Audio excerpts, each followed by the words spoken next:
that happens in our country, and maybe we can just have a few moments or an hour and a half to sit back and forget about it for a little while maybe, and enjoy some humor, some drama, some good quality information as we go through the show.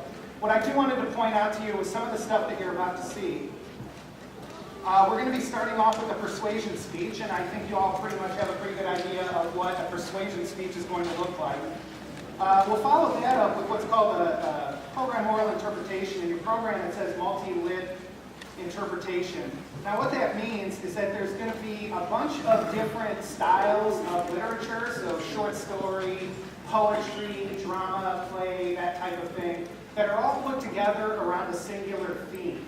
That theme should be pretty recognizable to you as you're watching it. So it goes in and out between pieces, and sometimes it can be a little confusing to follow, but if you stick through it, you'll be able to see it pretty clearly, I think. Another thing is that because it's an interpretation, we have other interpretation events that are going tonight. They have a book, and it might look a little bit strange. It's like, what's with the book? Their script is inside that book, and they're still memorized, even though it's in there, but it's to provide the illusion of reading, even though really what they're doing is acting up here in front of you. We'll have an impromptu speech following the multi-lit interpretation, and that's going to be really interesting to watch. Tim Heisler, my partner in crime, will come out here and explain what's going on while Kimbria Mitchell is preparing to speak and will speak on a topic that you will all suggest. He'll ask for suggestions, you throw out suggestions, and she's going to do a 5-minute speech with structure and organization on the spot with very little prep time, preparation time. After that, we'll have a speech to entertain. This is supposed to be funny, so when Josh is up here performing, don't be afraid to laugh. It could get kind of daunting to see an audience this size and not laugh at his jokes. Flop sweat just hitting the ground. That might not be a pretty sight.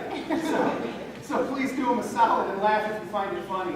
Following that would be a short story reading, a prose interpretation. Then we'll have an informative speech, which for those of you in the Speech 1 class, you know what that's about. Dramatic interpretation will follow, so that's from a play. And then we'll close it out with a duo interpretation. This is going to have off-stage focus. So it's two people standing side by side, and they're going to be looking off into the distance even though they're talking to each other. So again, it might look a little strange from the start, but as we go through it, you'll get the hang of it pretty quick, and it's a dynamite performance. In fact, all of these are. So this is the last you're going to hear from me. Enjoy the show, everybody.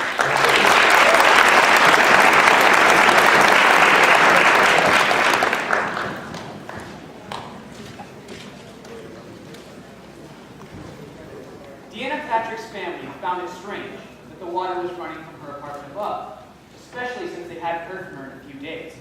It was a truly devastating moment when Deanna's family discovered her body. What made this moment even more tragic was the fact that Deanna's death could have been prevented. Deanna's death was due to the failure of the 911 emergency system.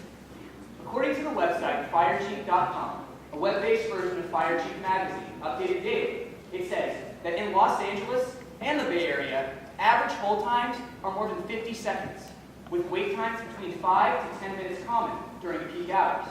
Callers are even further delayed while they wait for dispatchers to ascertain the nature and location of the problem.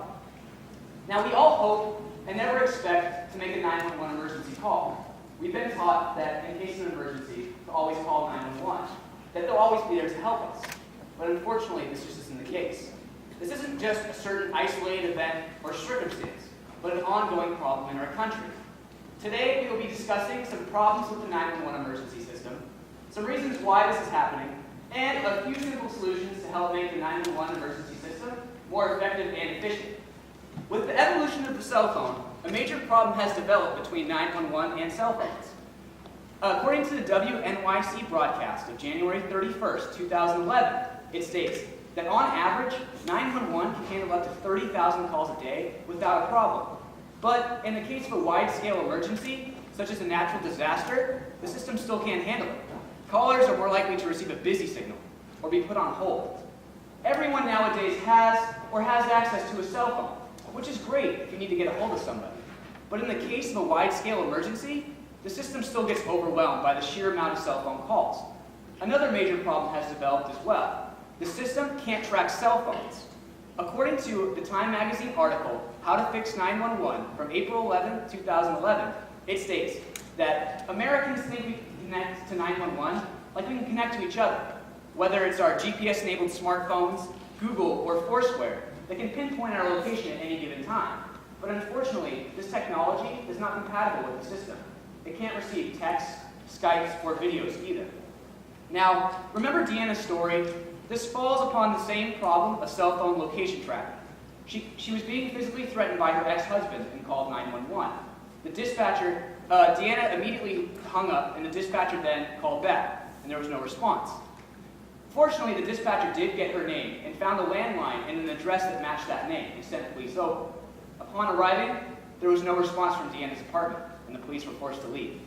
Unfortunately, Deanna's family found her body in that same apartment 2 days later.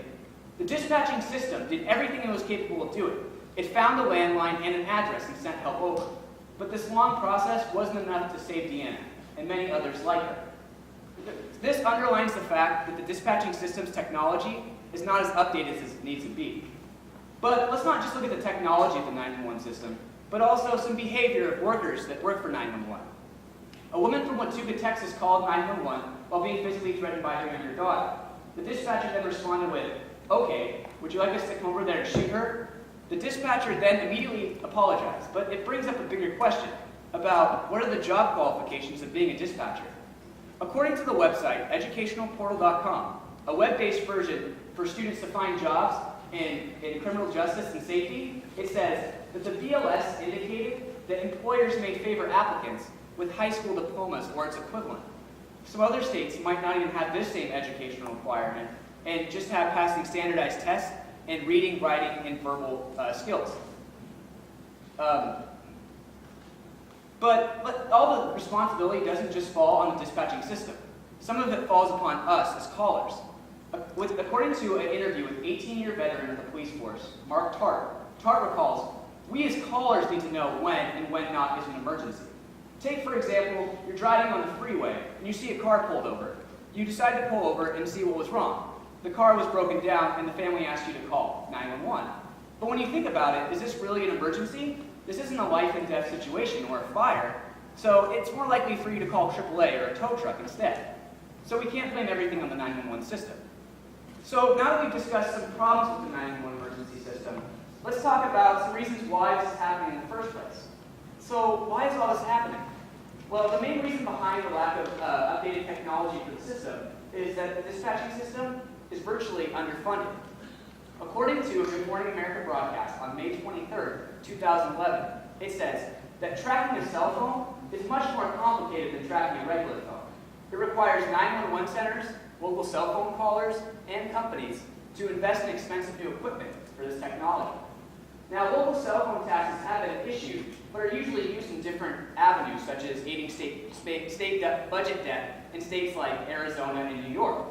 But this doesn't explain why dispatchers are talking back on the job and even falling asleep. Yes, you heard me right. A dispatcher fell asleep on the job. According to an ABC News broadcast on August 18, 2012, it said that the original call taker transferred the caller to the dispatcher based on protocol.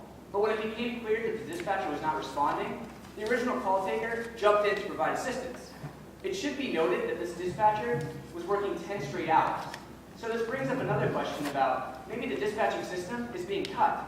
According to a Dallas Morning News article on July 16, 2012, it said that since 2009, both staffing and funding has been cut by more than 14%, with another 11% cut by police operational.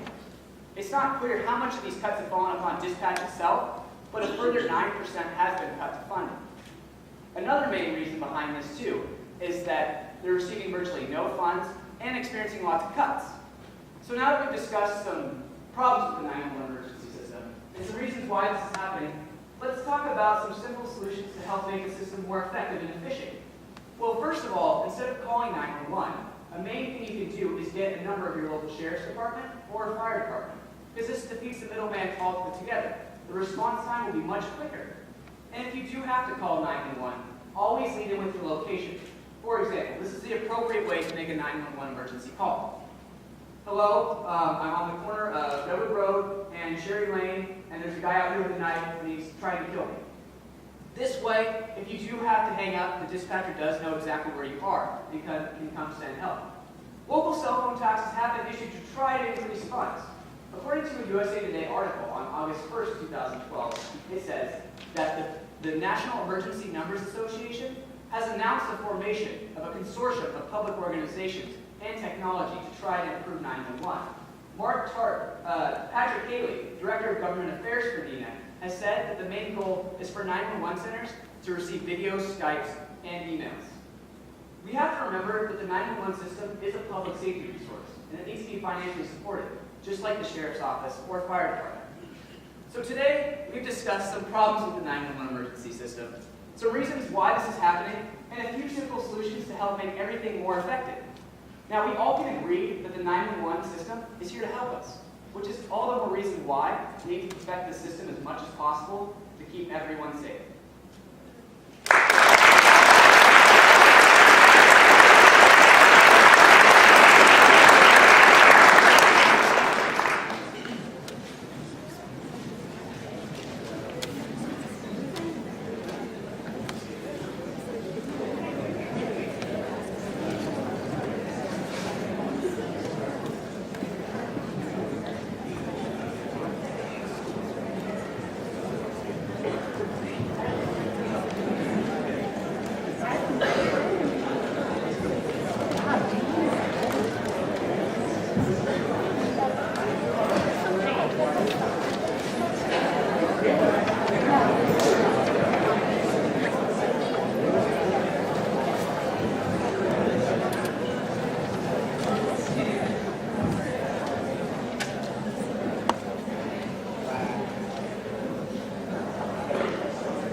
In-depth questionnaires and Photoshop profile pictures, the end game remains the same: finding you your true love.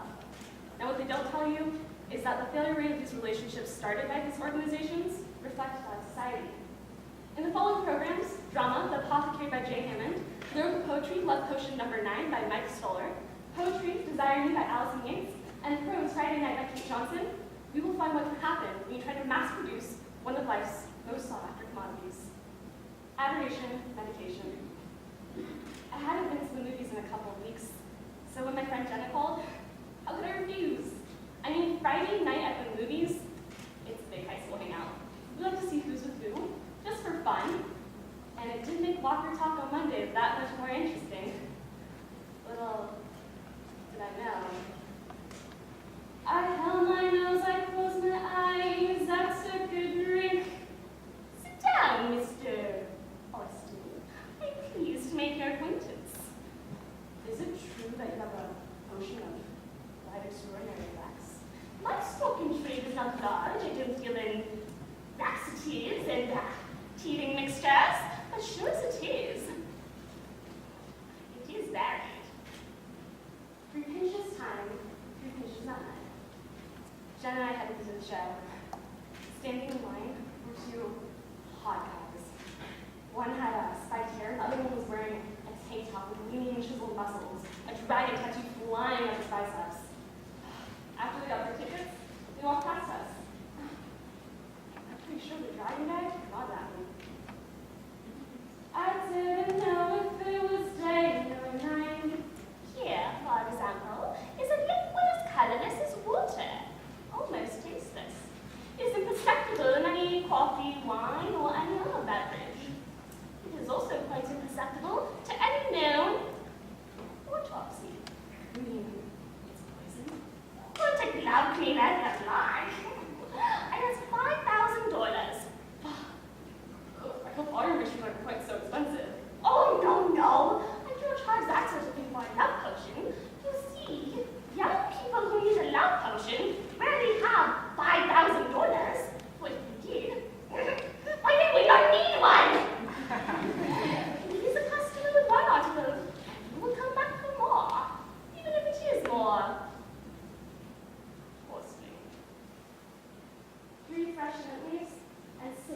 us of pure spring moment.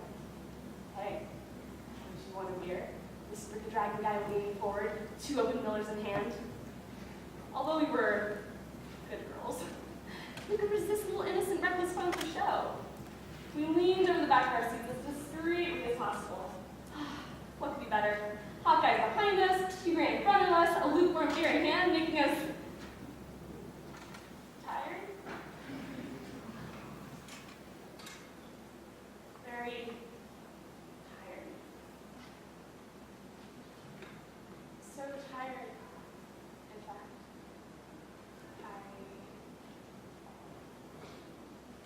When I woke up, I was in a hospital, my parents standing over me. They call it the love potion. But when I kissed her, called down on 34th and Vine, if you were an elevate, she would be terrified. She would think that some siren has caught you. I can't imagine Diana like that. You need not worry if you should slip later on. Why, she would never divorce you. And, how much is this love potion? That. Just $1. I can't tell you how grateful I am. I like to oblige. Then, later on in life, when customers are better off and need more expensive things, they come to me. Yeah, you'll find it very effective. Thank you. Goodbye. Au revoir. Sweetened with sugar and honey.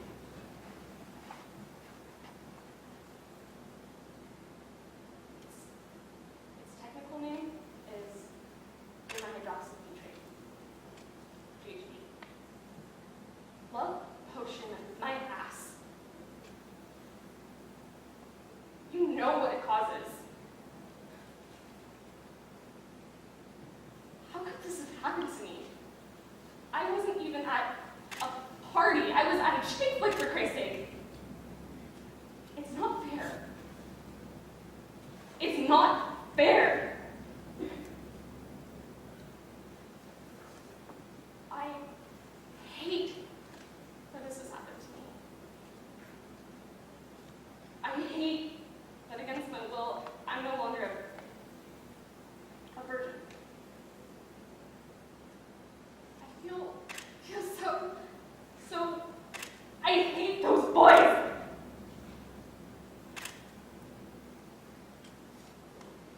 They tell me in time that'll heal. I'll be able to trust again. The love potion, it cost me more than my virginity. Something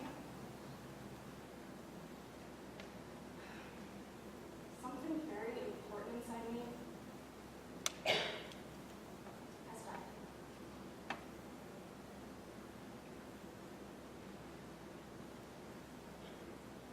He broke my little bottle of love potion number 9.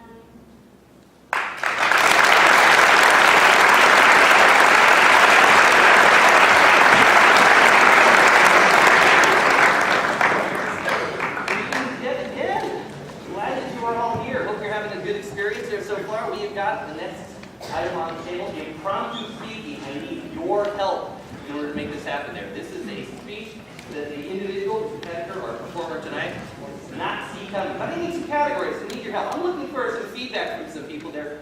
Famous movie lines, really famous movie lines that kind of stand out. I'll be back. Thank you, darling. I don't give a damn. Oh, let's go. Keep going. Couple more. You can't handle it. Oh, okay. I am your father. Hey, That's that very good one. Stupid things kids say. face it. I want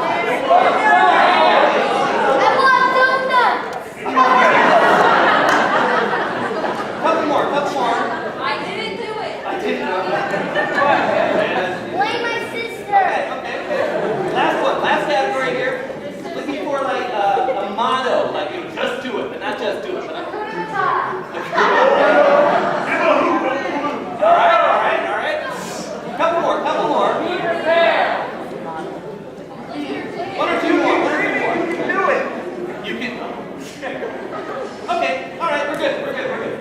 this particular point, we are going to begin our impromptu presentation. So I'm going to invite out on stage Kimberly Mitchell. Kimberly, come on out here for a second. What?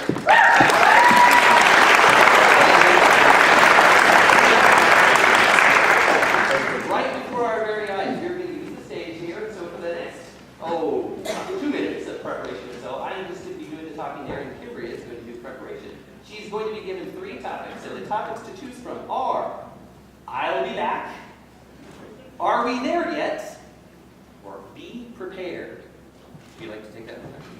I'll be back, are we there yet, be prepared. I'm starting now.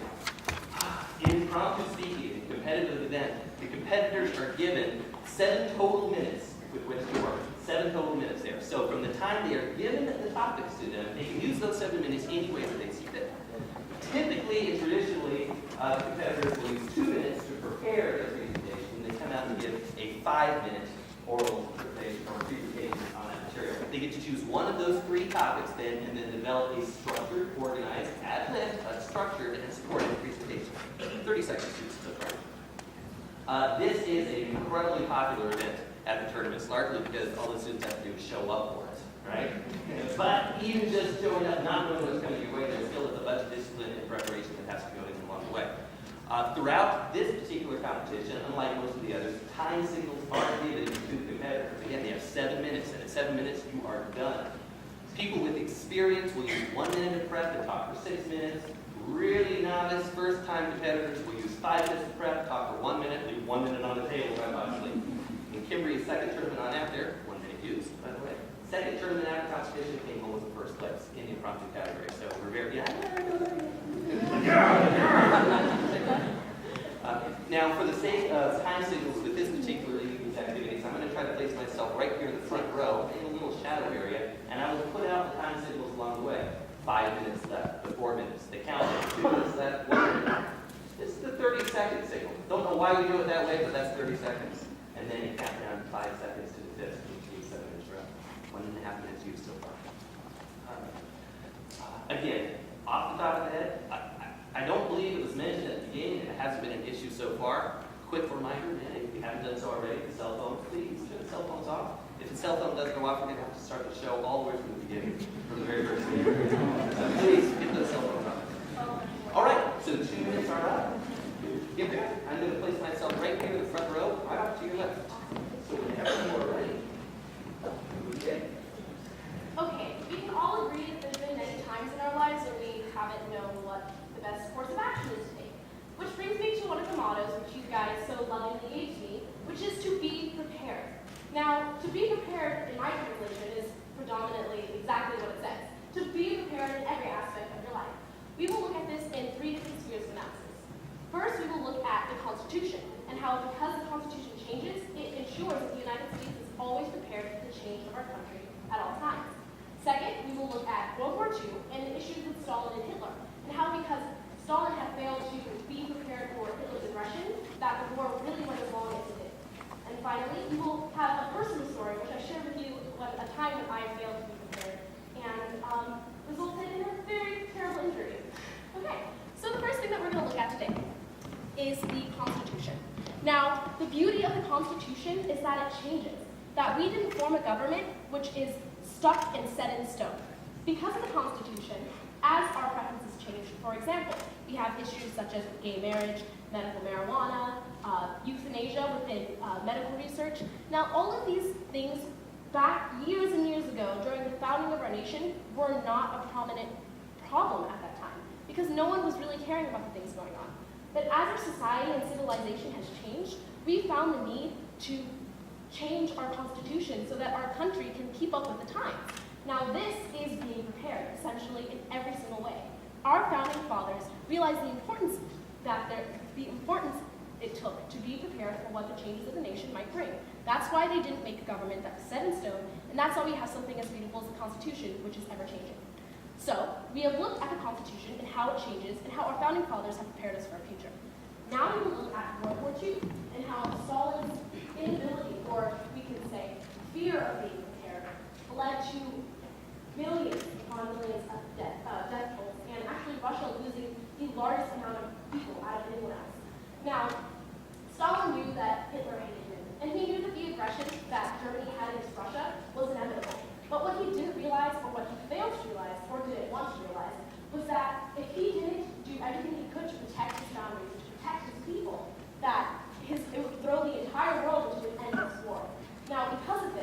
wasn't prepared.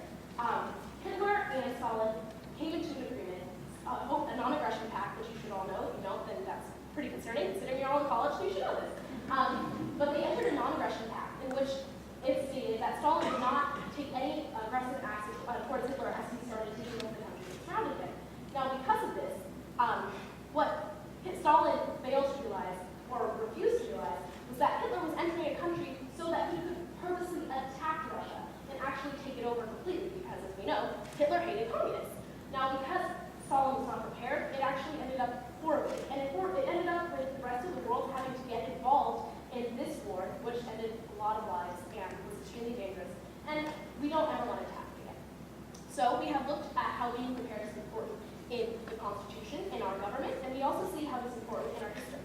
Now we'll take a look at my personal sob story, in which I shared with you a time when I was not prepared.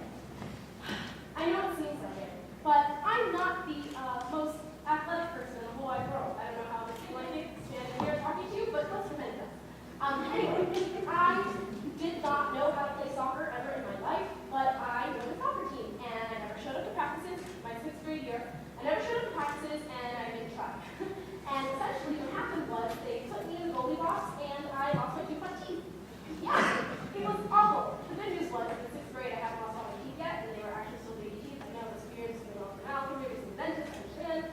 But no, it actually ended up horribly for me, and my team lost, and everyone hated me throughout 6th grade. And essentially, my life sucked in 6th grade, which led to a really bad middle school experience.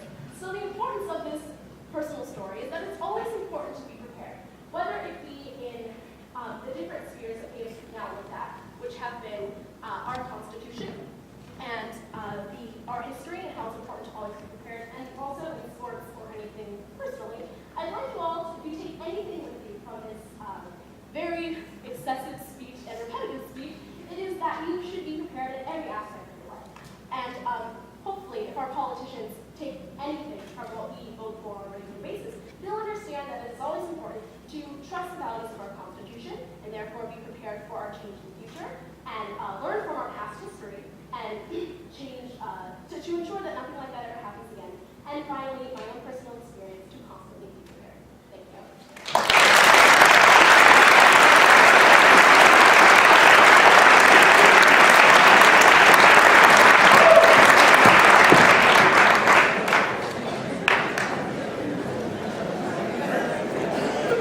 My name is James Peace Conrad III. I have a PhD in astronomy that I received from Yale, where I graduated top of my class.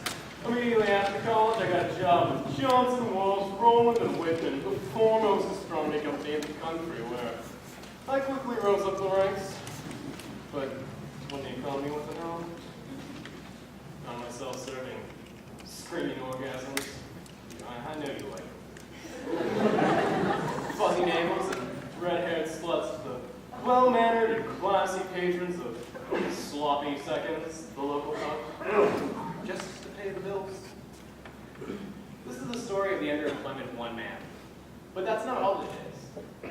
Underemployment is an epidemic in this country.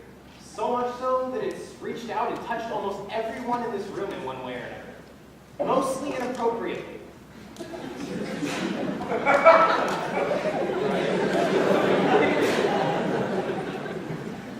According to a Gallup poll published on March 8, 2012, this is the story of approximately 30 million people in our country. Now, I'm no great shakes at math, but that's 20% of the workforce population. So with this in mind, we're going to be defining underemployment, looking at how underemployment manifests itself in our society, and looking at the psychological effects of underemployment. Now, underemployment describes the employment of workers with high skill levels in low-wage jobs. For example, someone with a college degree may be tending a bar or driving a cab. This would be like Stephen Hawking working the McDonald's drive-thru. Would you like fries with that?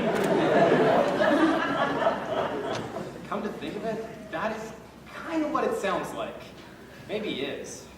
That's awkward.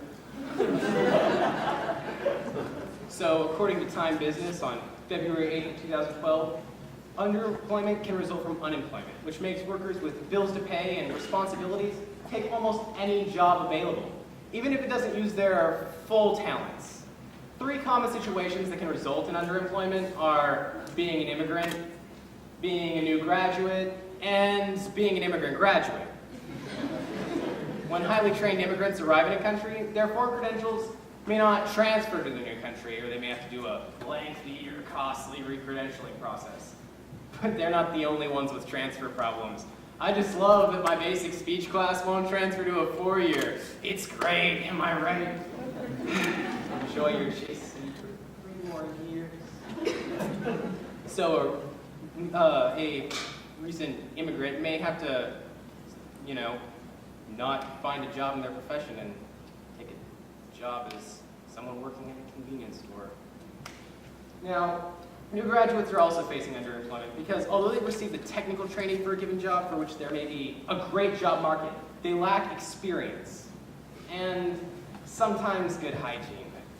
So a recent graduate with a master's degree in anthropology may have to set their sights a little lower and take the job at Eternal Peace Cemetery, digging up graves instead of unearthing plesiosaurs. Or sink to an all-new low and take the job as a server at BJ's, or get demoted to a server at HJ's.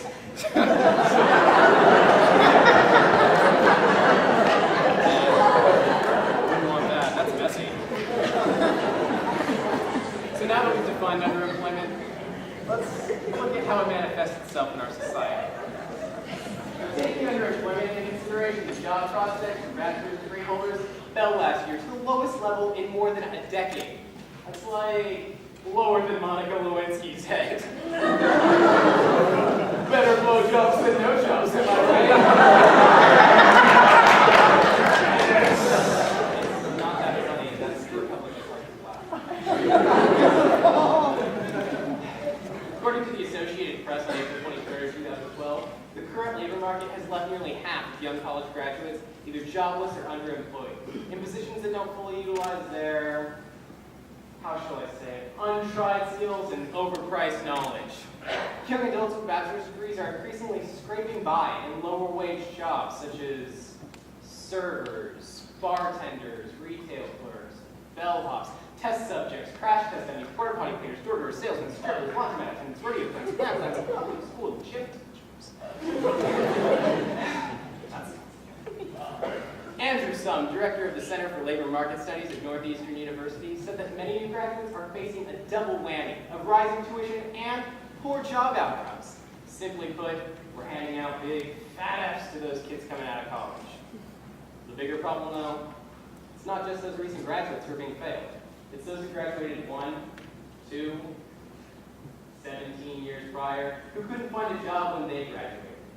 Richard Wagner, who graduated from UCSB a year ago with a major in psychology, said he felt lucky to find a job as a dog walker for $15 an hour when he moved to New York last winter because that's more than minimum wage, so a lot of people wanted to do it. Come on. The guy picks up dog food for a living. He works 7 hours every day walking 10 to 12 dogs, 2 at a time. Sounds to me like Wagner really screwed the pooch on this one. So now those graduates are having to face a whole new round of graduates, and their education is becoming that much less relevant. On top of this, they're displacing less educated young people from less skilled service jobs, said Mark Malnick, Deputy Director of Boston Redevelopment Authority. According to the U.S. Census Bureau figures, the number of bartenders, dishwashers, and file clerks ages 18 to 30 with college degrees rose 50% from 2000 to 2010. The number of maids with college degrees rose 52%. The number of servers with college degrees rose 81%. And the number of janitors with college degrees rose wait for it, 7%. That's a grand total of a hell of a big number. The problem with this whole dilemma is they all suck at their jobs, which leads us to psychological. Now, have you noticed that anytime you deal with someone in customer service, they don't want to be there? They don't care about you, and they want you to know it in the way that they treat you. Why is that? I'll tell you why. It's because the PhD is serving you your mocha latte and hot dog and a stick. The re-entry worker would much rather shove that stick into another hole. Since the recession, researchers have begun to take more of an interest in the psychological effects of underemployment. It appears as though those people who are overeducated for their jobs tend to have an increased risk of depression, increased stress, and lowered self-esteem.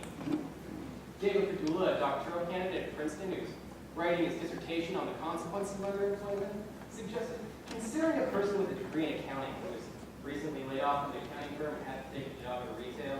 Imagine, Padula said, going from a situation where you had gained some status and control over your day-to-day life, having to move into a job in retail with a boss who's less educated than you.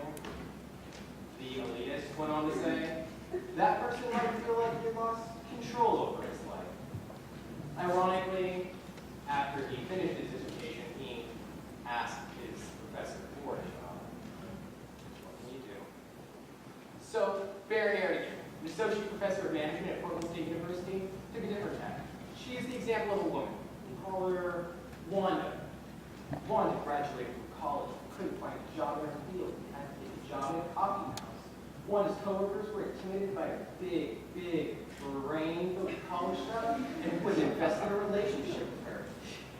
Erdogan said that those people who are overeducated for their jobs tend to have bad relationships with their managers and their coworkers, and that this makes them more likely to be fired from their jobs.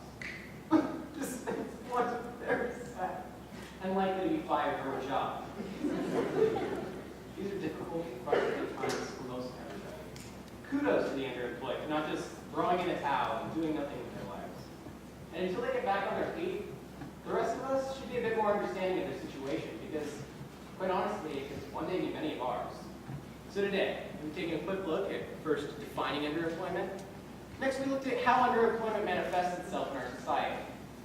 And finally, we saw how underemployment impacts the psyche of those affected. So just remember, that guy who's serving you your shots, everybody, or could actually be a psychologist, dissecting your soul as you spill your guts to him, perhaps both figuratively and literally.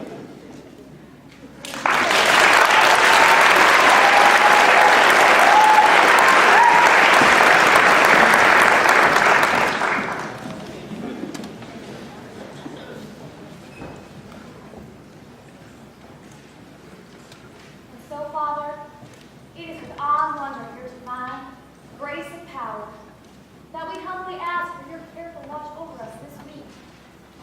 Lead us through the valley of the unknown and enable us to be apostles of your word and a beacon of light to your people. You think Sandra Day O'Connor had it rough? What about Susan B. Anthony? How about Laura Kingsley? First ever female CEO of a Fortune 500 company ever, and it took until 1996? You think she had a tough life plan? Please, don't get me wrong. It's not that I don't think these extraordinary women didn't overcome great trials and obstacles in obtaining their position in life. All I'm suggesting is they never had to go up against the tribulations of becoming the first ever female senior pastor of a Baptist church in the state of Texas. You want resistance? Try that on the sides. Women's rights has been a struggle since the women's suffrage movement starting in 1848. Today we still fight to have the same equal rights as men did. In Trial by Fire in Brimstone, Madrid tells us how she became the first female senior pastor of a Baptist church in the state of Texas, and all the opposition she faced when she got there. In this story, we learn that it sometimes takes a moment of tragedy before acceptance and appreciation are even possible. Trial by Fire in Brimstone by Tim Heisler.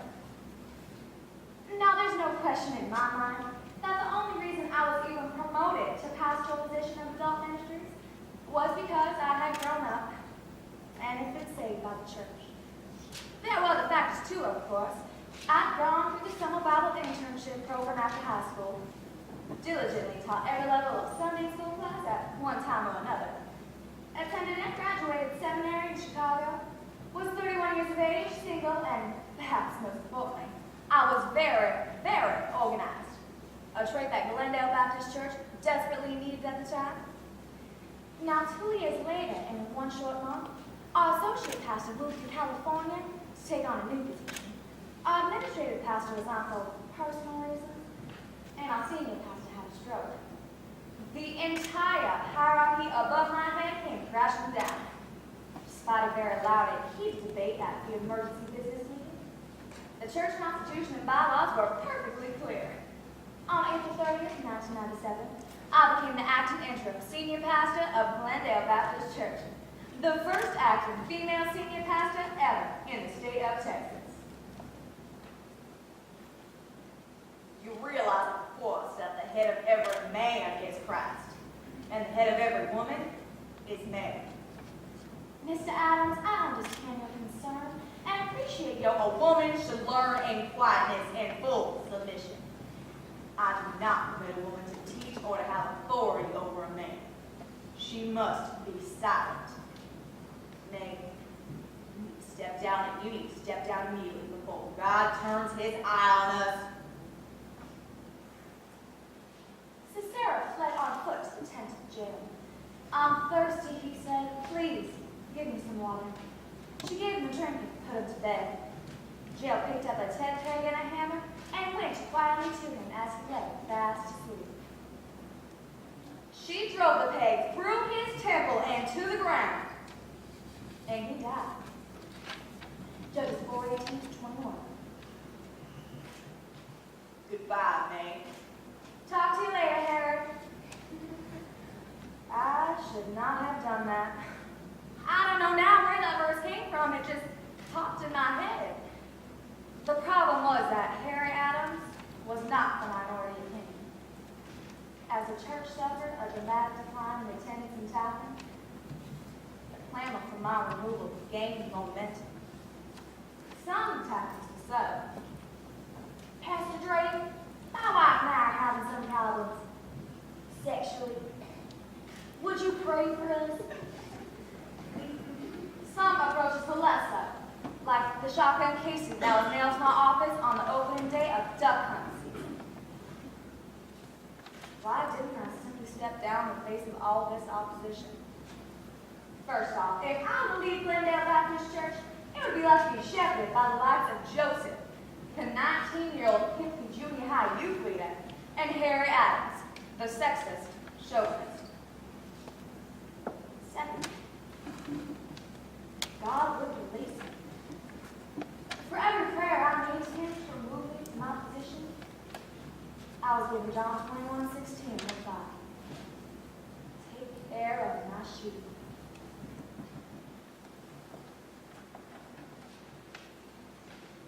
It was Saturday night, just after 6 p.m. on June 20th, that I received a request to go to the hospital. Margaret Sabrina Guthrie, 6-month-old little girl, little Tasha, had died unexpectedly. You know that feeling you get when someone you know, even remotely, goes through a tragedy? That cold, heavy sensation. Well, that's what I felt. I arrived at the hospital in a daze, and was escorted to the room by a member of the staff. Mark was serving in the army in the station in Kansas. Sabrina sat on the examination table, rocking Tasha in her arms, quietly weeping. I had no words. I had no reference to their loss. What was I to do? What was I to say? I prayed with such a helpless plight that I had never experienced before. Lord, be with these good people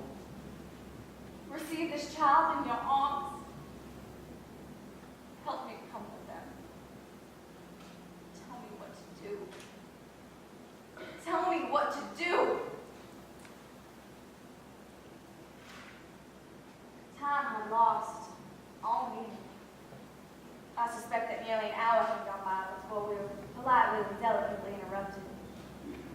A nurse. The room was still Sabrina's for as long as she needed, but there were forms that required her attention.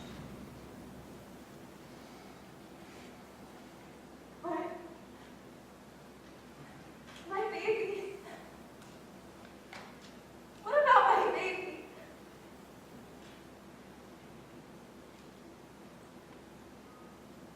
I'll hold her. I'll hold your baby for you. And she handed me Tomsha, her only child, her precious little baby girl. And I rocked her. Our Father, who art in heaven, hallowed be thy name. Thy kingdom come, thy will be done, on earth as it is in heaven.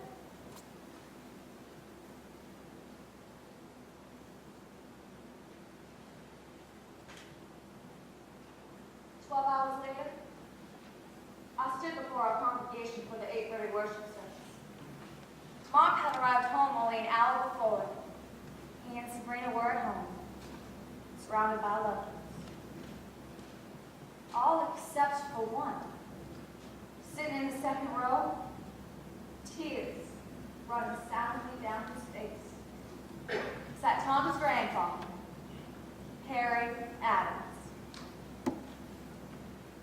In the 2 years since then, Glendale Baptist Church hasn't seen much change. For better or for worse, but you can always find Harry and Sarah Adams sitting in that second row. And I still find myself serving the Lord, waiting for the good work that He has put in me, carried out to completion.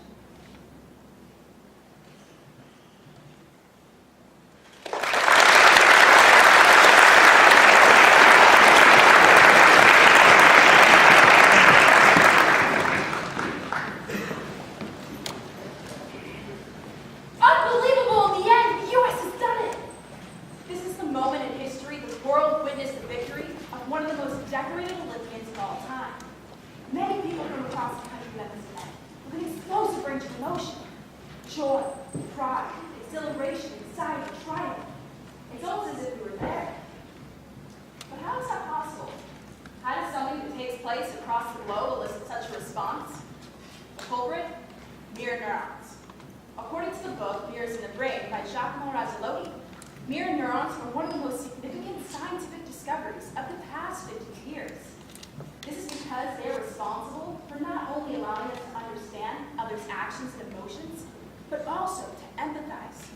As renowned neuroscientist Fios Ramachandran comments, mirror neurons will do for psychology what DNA did for biology.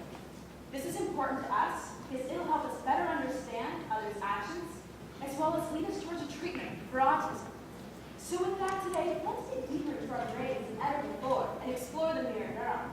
By first, looking at its discovery, then how it applies to our daily lives, and finally, the medicinal benefits it can hold for us in stroke and autistic research. So to start off, mirror neurons are a set of brain cells located on either side of our brain. Now, the concept of mirror neurons has been around for some 20-odd years. However, it hasn't become a point of research until fairly recently. According to the International Forum of Psychoanalysis, published August 3rd of 2010, Freud had already developed a concept, excuse my German, called Einfühlung, which basically states that all humans have the inborn capacity to activate movement patterns in their brain just by looking at behaviors of other human beings. This became the conceptual forerunner for mirror neurons, which were eventually discovered, like most great things, entirely by accident. Discussed in Martin Lindstrom's book, Biology, and the Queen City of Parma, Italy, a group of scientists were studying neurons, or brain cells, in monkeys. They had the monkeys reach for a peanut, and every time the monkey would move, they could identify the brain cells activated by its movement. Scientists could thus conclude that these were the neurons that permitted movement. This test also allowed scientists to identify specific neurons, and more importantly, the specific tone they gave off, much like how various cars make specific sounds when they are turned on. So one day, monkey's just sitting around, not doing anything, and a scientist walks in and picks up a peanut. Simultaneously, the monkey's movement cells activated. But the monkey hadn't done anything. He had simply watched the scientist pick up a peanut. This was remarkable to scientists because the same tone that sounded when he moved for the peanut was the same as when he just watched the action being done, thus showing us that his brain could not distinguish between seeing the action done and doing the action himself, thus showing us that to our minds, seeing an action done and doing an action ourselves is the same thing. Mirror neurons allow us to look at others' actions and acknowledge them as our own. More specifically, these cells are responsible for allowing us to look at others' actions and sort of transform them into the necessary movement program we need to perform the same action. Limstrong goes on to tell us it's not just monkey see, monkey do. It's a human thing too. So let's discuss how mirror neurons apply to our daily lives. It's no secret that we learn through looking and copying. It's what infants do. First they look, and then they do. Mirror neurons act as a sort of how-to guide for dummies. They let us look at others' actions and regulate. How-to guide for dummies. Mirror neurons give us that innate tendency to imitate others' behaviors, because when we copy, that's how we learn. Such as learning to clap, eating, learning a new sport, or even whispering. We have learned that when others start to whisper, it is time for us to be quiet, use our inside voices. So when others start to whisper, we tend to lower our voices. We may even find ourselves going, why are you whispering? I don't know, but you do know. It's mirror neurons. According to an informative PBS documentary found on their website, pbs.org, published July 2nd, 2002, mirror neurons are relative to how we learn, because once we have watched, copied, and learned the set of moves, we not only have them in our knowledge, but if we see someone else performing the same moves, we can share the experience, which is why sports fans will tense, wince, leap, because if we know the game, our neurons are firing as if we are playing. Take our favorite sports team, for example. Seeing our favorite team shoot that last shot, hit the ball out of the park, or run into the end zone, rouses us to our feet, because we know the anxiety that accompanies performance and the glorious feeling of victory when we have worked so hard for something. Because at some point or another, we've been in a similar situation. So on some level, we understand the significance of their actions. We also know with certain actions and situations come various emotions, such as when we see an accepted marriage proposal, we feel happy. Or if we see someone hunched over a coffin, we feel sad. Which is why, in fact, UCLA professor Marco Iacoboni believes that mirror neurons not only connect us through our actions, but through our feelings as well. To test this theory, he put his subjects through numerous tests and an fMRI, or functional magnetic resonance imaging machine. This allows us to see the activity of the brain as it is occurring. Subjects were shown a series of facial expressions, and a consistent result is when subjects would see a happy face.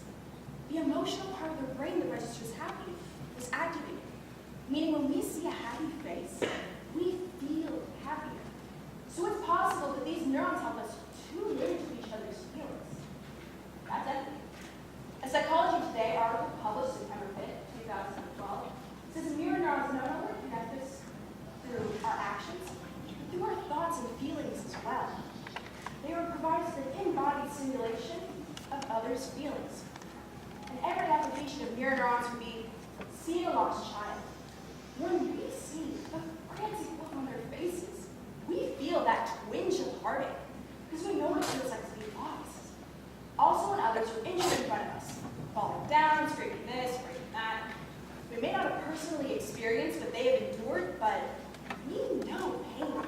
And putting Skippy's injuries together with the expression on his face, we can empathize.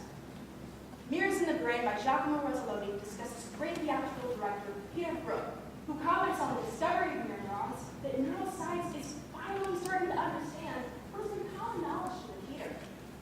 Masters of mirror neurons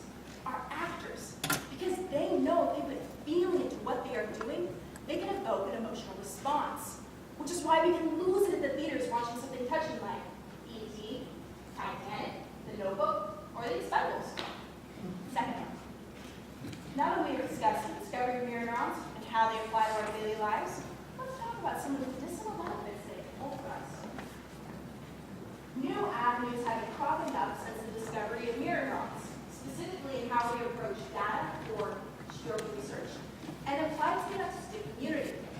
Autistic people have been found to be quite intelligent, but have a profound deficit in social interaction, eye contact, and understanding questions put to them.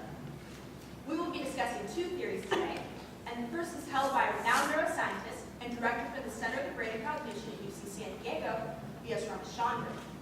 He explains how children with autism are, quote, lacking in empathy, which enormously involves mirror neurons. They are unable to adopt someone else's point of view on a conceptual level, and possibly on a perceptual level. He says this is due to broken mirror neurons, and to rejuvenate these neurons, stem cells are the answer. According to the National Heart Association Journal.org, published an article September 5th, 2012, that the Laboratory of Neurogenesis and Cell Therapy discusses stem cell-based approaches and the promises they hold as possible treatments for restoring function after stroke. Studies in animal models show that stem cell transplantation can improve function by replacing neurons. The animals that act as the most promising models are none other than canaries. According to Manchester.edu, published September 7, 2012, canaries hold the key in showing us the potential of neural regeneration.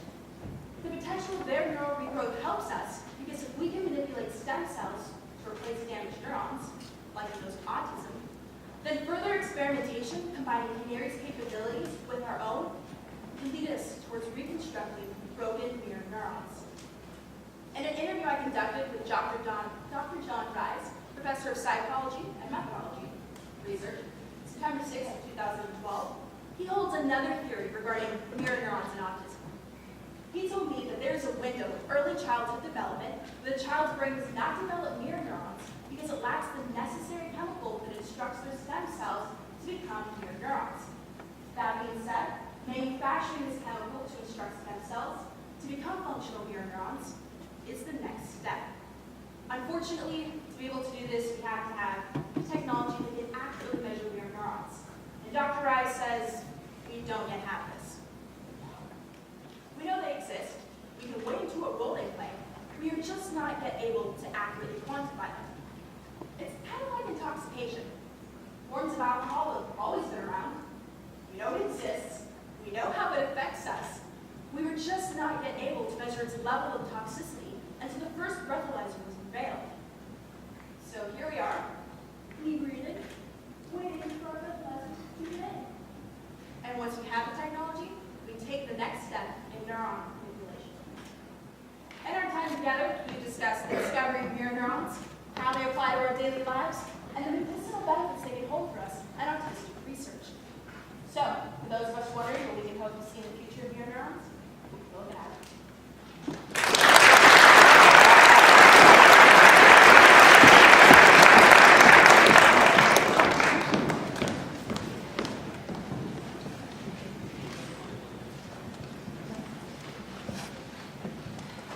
There I was, watching the second habit in my watch TV live. 3 minutes? Like hell. Felt more like a year and a half. Hey, if you're laughing, you've been there. Am I right? What kind of crummy joke is it to have to pee on a stick to find out if you're pregnant? Who's the sick son of a bitch who dumbed that one up? Heads up. Moment of truth. 17 years old, praying God Almighty that there are not 2 lines on that stick. Please, oh please, oh please, oh please, oh please.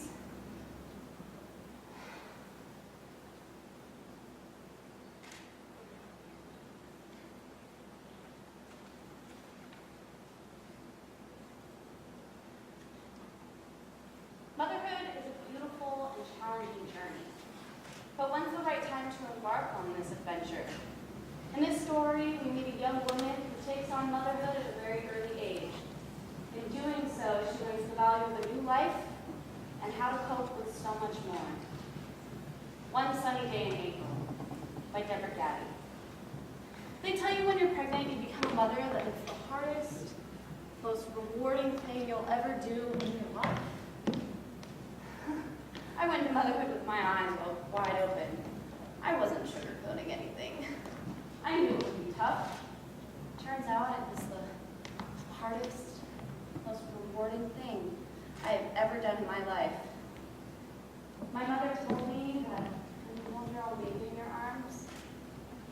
finally understand the true meaning of love. She was right. You can't have a baby in the house and not be awestruck. I mean, have you ever looked into the eyes of a one-year-old? I mean, really loved. They're full of amazement and wonder, searching, questioning, exploring. And then it dawns on you. They're seeing everything for the very first time. Every so often, you've got to look through the eyes of a child. I used to get down on my knees, follow her around. You know, see things from her perspective. It sucks being little. A countertop is a huge obstacle for a 2-year-old. Reaching your glass of milk, the water faucet, not to mention all the crotches and asses that you've got to look at all day long. You come to realize that the things you take for granted in life are completely new to your child. A few years back, we were racing through town trying to get to my sister's house. It had been raining all morning, and we were late for a birthday party. And I heard this tiny little voice from the back seat. Look, Mommy, a rainbow. That's nice, honey. There's a few moments of silence, and then I hear that voice once more. I've never seen a rainbow before. It never occurred to me that my 4-year-old has never seen a rainbow. We pulled into the next lot. Go ahead and get up, honey. We stood there 15, 20 minutes, just looking at the rainbow, just taking it all in, talking about it. I still remember her smile. There's no way that you can look into that beautiful little face, those big blue eyes, and not know that there's a God. Because only God could have made something so precious, so innocent. Her 5th year was far and away the funnest. I love 5-year-olds. They respect you as a parent, love you as a mother, and look up to you as an infallible leader. 5 years old. Learned how to read and write, started gymnastics, learned how to do the hula hoop, had her shoes by herself, fed the goldfish, and wiped her own butt. It was a great year. I remember it was first grade that Sarah had her first experience with Lincoln logs. You know, those little brown wooden sticks that you can make log cabins out of? Apparently this is what she was doing in her free time, making little villages to play with. She'd always ask me to buy her some for her birthday or for Christmas. Please, please, please, please, please, please, Mommy. Maybe someday, when I get around to it. Actually, I figured she had some to play with at school. What was the point of me going out and buying some for her? She could play with them there for free. Well, one day I came home from work and my mother met me at the door. You have got to see what your daughter has been doing. I walk into the kitchen and there on my kitchen table is a log cabin made out of my tampons. Look what I made, Mommy. I bought her the Lincoln logs. It's around that same time that Sarah presented me with this. It's around to it. Now, whenever you need to get around to it, you'll already have one. She cut it out of the National Geographic for Kids magazine. The edges were perfectly rounded. I just remember thinking, when did you get so good with a pair of scissors, Sarah? A year later, I was finally able to move out of my parents' house. Sarah and I got a 3-bedroom apartment just before the start of 2nd grade. Grandma and Grandpa were only a mile away, so after school care was all taken care of. Sarah really loved school this year, and her teacher was great, too.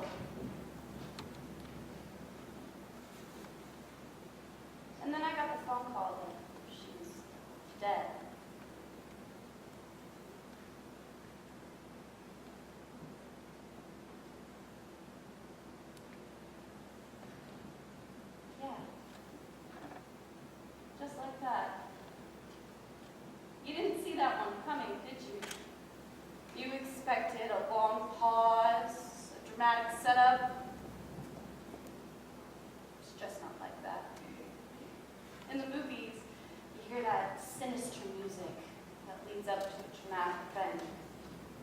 You get that premonition of impending doom.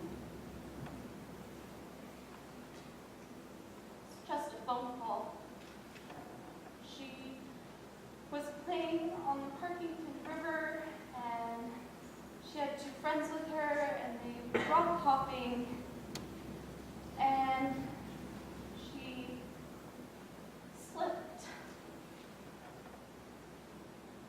One moment, I'm making her lunch, and I'm putting it in the wing of her lunchbox.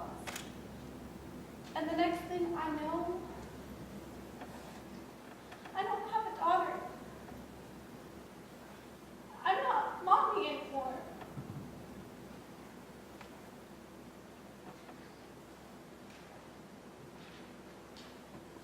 It's a bit harder to believe God now. I suppose that my reaction to losing Sarah was similar to any parent who's lost a child. I was numb, weak. What was I to do now? My life was devoted to her. Everything I did was for her. I stayed home for 2 months. I lost 35 pounds. I was hospitalized 3 times for depression, exhaustion, even given a 5150. No one knew what to do with me.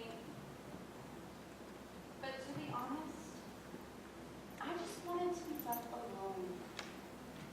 Just leave me alone.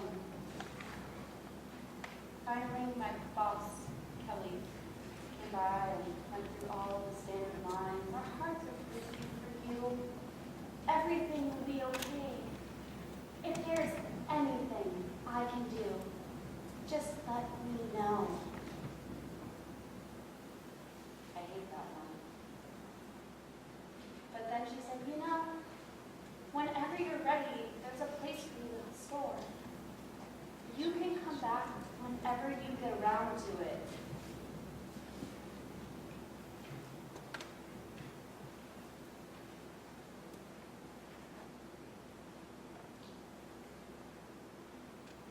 Around to it.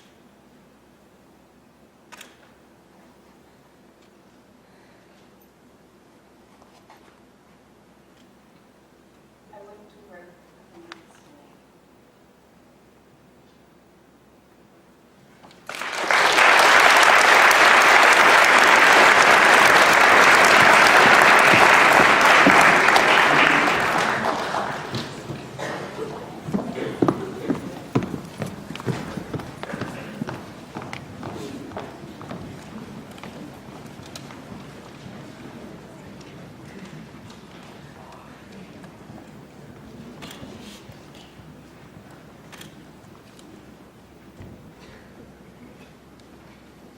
Hey, Sam, how's the musical? Jesus!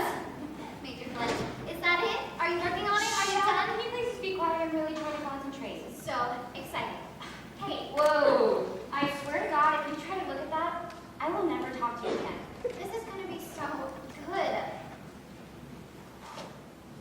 I know that it might rain, but we use a greeting anyway. Break free from the chains. I know that it might rain, but we use a greeting anyway. Break free from the chains. Someday somebody's gonna make you wanna turn around and say hello. Till then, baby, are you gonna eat cookie dough and drink my love? Don't you know things can change, things can go your way. If you say hello for one more day, can you say hello for one more day? Things will go your way. Say hi for one more day.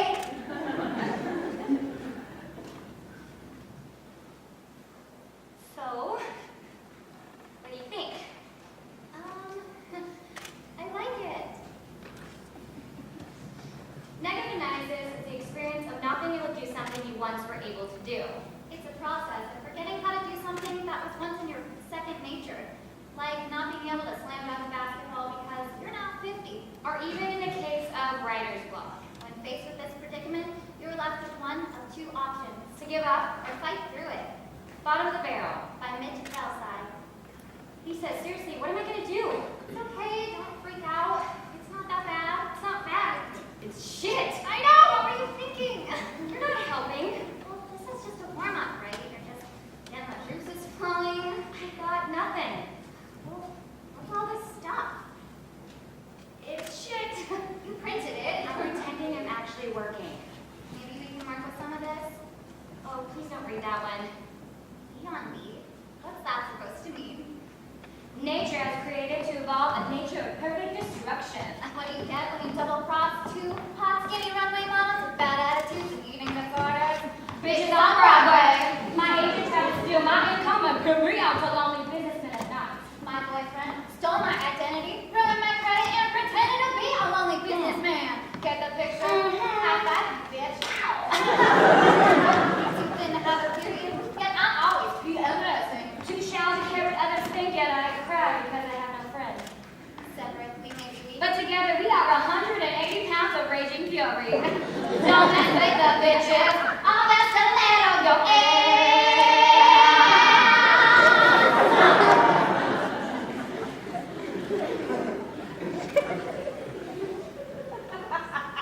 Are you on drugs?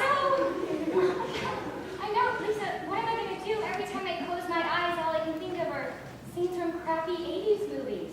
That wasn't even a musical. Can't you see I have no inspiration?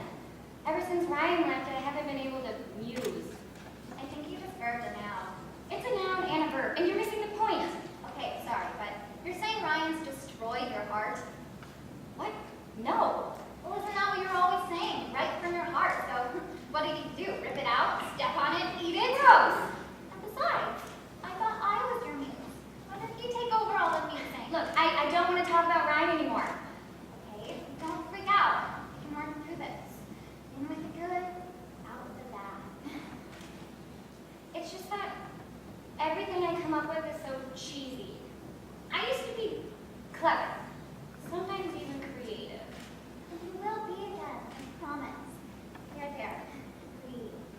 In with the good, out with the bad. Ah! What the hell? That's where it hinders you, fool! Sorry. Well, I bet sense of humor. Look, seriously. See what we got here to work with. Everything's crap. No, tell them it's almost done then. You're just smoothing out the rough edges and you'll have it done by the end of the week. Yeah, it is the end of the week. Okay, we have to get the crap. Oh, please don't read that one. I'm pregnant. Wonderful. No, it's not. Why not? Fall effective. I know. What will you do? Abortion. No, I know. It's alright. Republican. It's evil. I know. It's mom. All right. When do you want to after the abortion? Are you completely sure? About what? The abortion. I'm pretty sure. You're not sure? I'm pretty sure. Are you sure you're sure? I'm not sure. Don't do it. Why not? I had one too. Had one. Abortion. Kiss. Oh my God. I know. I think I'm having a panic attack. Oh, you are not. Yeah. Sam, come on. Remember, we don't do this anymore. Right. Come on, snap out of it. In with the good. Out with the bad. Would you just cut that crap out? I am having a perfectly justified panic attack. I thank you, but I would thank you to stop to try to cheer me up.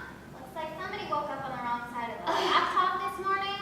God, can you just leave me alone and let me wallow in my empty expanse that was once my mind? That was pretty good. Excuse me? Wallow in the empty expanse that was once my mind. You're still trying way too hard, but at least at the start, you're less than your words. You know that? Keep telling yourself that. Listen, seriously. What am I gonna do? I don't know. How about this one? Lesbian piece. Explain. She's married, her husband leaves her, she has a tort affair with her sister's best friend. Not until the family rejects her. It's a whole thing about tolerance and acceptance. Overdone. I know. And this one?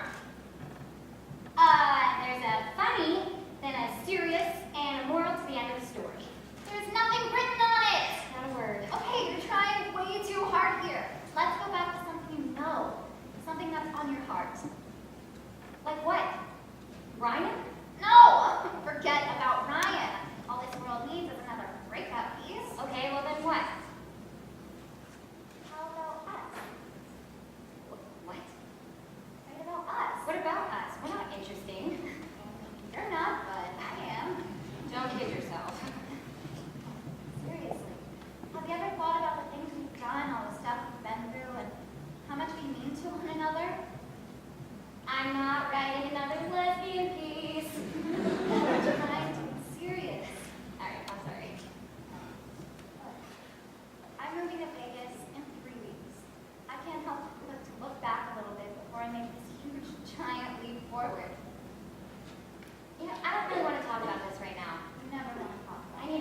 concentrate. Then concentrate on this. I love you. I've loved you since the 5th grade when you stood up for me in front of the entire class and didn't make fun of me because I was 10 inches taller than everybody else.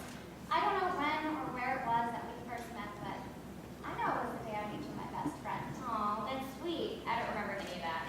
9th grade when Bob Byers tried to fill me up, and you kicked his ass in front of all of his friends. Yeah, I remember that. Like hamsters, police chases, our cruise to Okay, Lisa, what are you trying to get out here? Everything we've ever been through makes me love you with all of my heart. So don't leave. You know I have to. It's best for the kids and me. I know. Lisa, look, first Ryan, then you. I blame him. I don't blame you, but I just don't know how. What's on your heart? Nothing. Come here. Come here. I believe in you. I don't know why.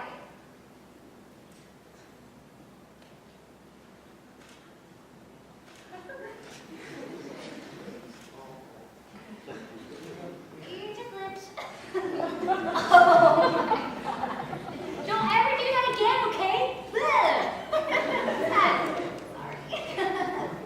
I'm gonna miss you so much. I know, I'm gonna miss you too, but you know we'll be fine. Yeah, I know. What's on your heart? I got nothing. Come on, you got something. I got nothing. Come on, you got me. I got you. I got you, baby.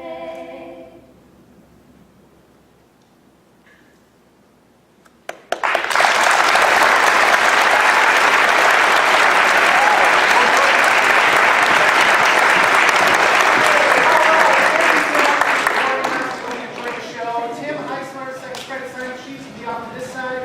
Mine will be off to the right, and you can have mine instructed in the middle. Thanks again, drive safe, and have a good weekend.